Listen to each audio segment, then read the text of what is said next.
আজই ডাউনলোড করুন আর এনজয় করুন আপনার পছন্দের শো। আবার এত বড় একটা হার দেখেছিস? হ্যাঁ, মেয়ের কথা শোন। কালকে যেগুলো দিয়েছে সেগুলো বিয়ের দিন পড়বে, তারপরে পড়বে।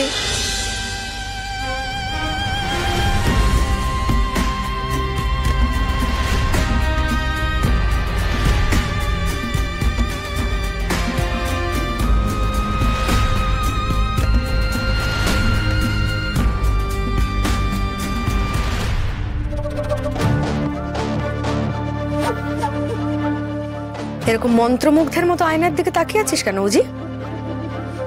ঋষি ব্যানার্জিকে কল্পনা করছিস বুঝি? মানেটা কি?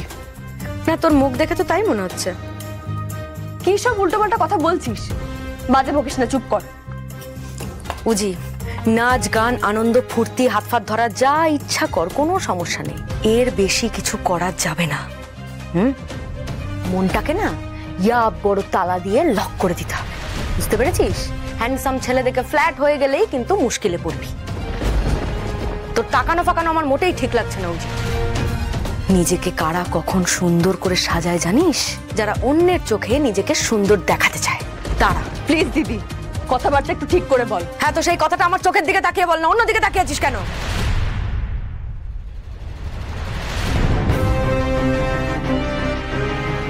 এই যে তাকালাম তোর দিকে, বল কি বলার চেষ্টা করছিস, বল আমাকে। শোন দিদি, আমাকে অহেতুক আর কোনো জটিলতার মধ্যে ফেলবি না প্লিজ। যথেষ্ট জটিলতার মধ্যে অলরেডি পড়ে গেছি আমি, আর না। অকারণ খোঁচাস না আমাকে। একটা সরকারি চাকরির পরীক্ষা দিতে চেয়েছিলাম, চাকরি করতে চেয়েছিলাম, বাবাকে ভালো রাখতে চেয়েছিলাম, পারিনি, ফেল করেছি আমি। এটাতে আমি তোকে হেল্প করেছি দিদি। Help help? বাবাটা শুধু আমার একার না, আমারও। যে কারণে এই কাজটাতে আমি রাজি হয়েছি, তুই জানিস সেটা।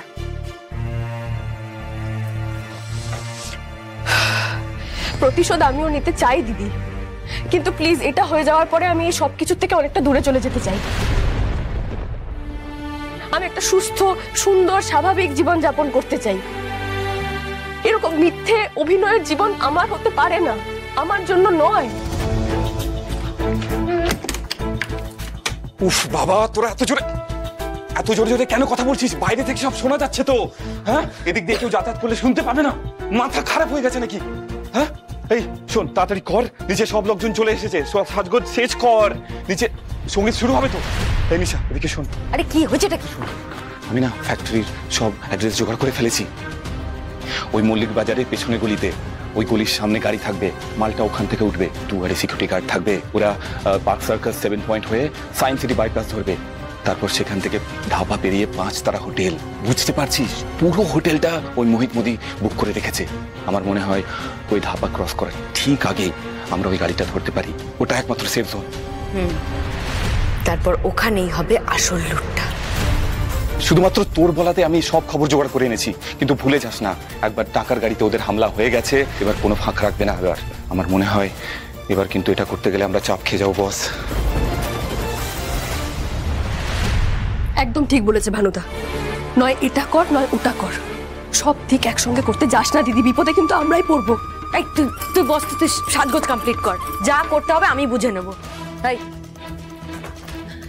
তোকে যেটা বলছি সেটা মন দিয়ে শোন এবার। কি? কাল আর্লি মর্নিং এ তোকে একটা ভাইটাল কাজ করতে হবে। তোকে দুটো ছেলেকে ওই ফ্যাক্টরির আশেপাশে পাঠাতে হবে।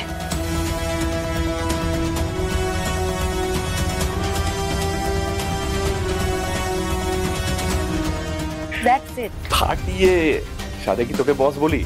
চললাম।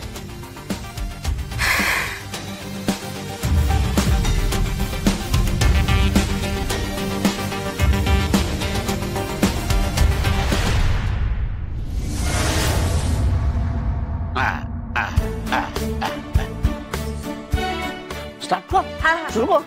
সোজা করে সোজা করে সোজা করে এসো। হাই হাই গাইস, আমাদের সময় খালি বাসর ছিল। আমি চিনু একা বাসর জাগায়, আমি চিনু একা। কিন্তু না, আমার বাসর ঘরে আমি একা ছিলাম না। আমি আর আমার গিন্নি ইন্দ্রাবতী দুজনে একটা সুন্দর গানে ভারী ভালো একটা নাচ করেছিলাম। সেই সব গল্প পরে একদিন করা যাবে। এখন এই যে আমার দাদু ভাই আর দিদি ভাইয়ের বিয়ে ঠিক হয়েছে, তারও একটা সঙ্গীত অনুষ্ঠান হবে। আমরা তার জন্য প্রস্তুত হয়েছি, অনুশীলন করেছি। এই যে বাইরের অতিথি এবং অভ্যাগতরা আসবে, তাদের দেখিয়ে দিতে হবে ব্যানার্জি পরিবারের লোকজন কিরণ নাচ গান গেয়ে জমিয়ে দেয়। হাততালি দাও। বৌমা এসো, তোমার পর্ব শুরু করো।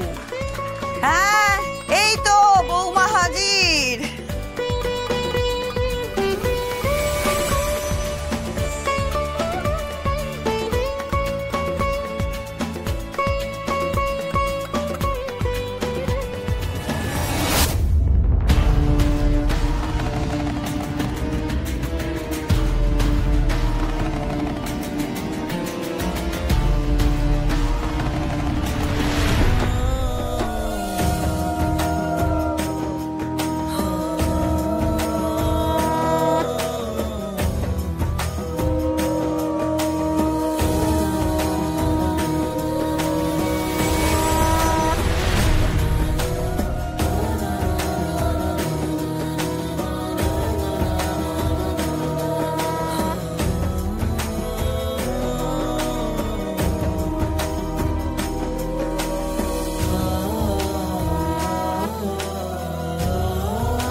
আন্টি, আপনি কালকে তো এত গয়না দিলেন আমাকে, কালকেই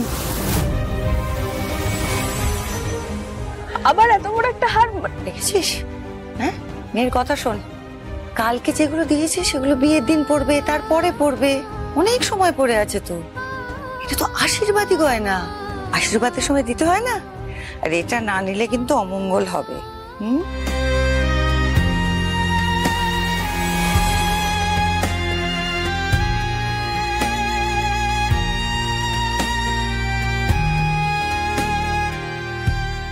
বিয়ের দিন ওদের সবকিছু লুটে পুটে নিয়ে তুই আর আমি পালাবো।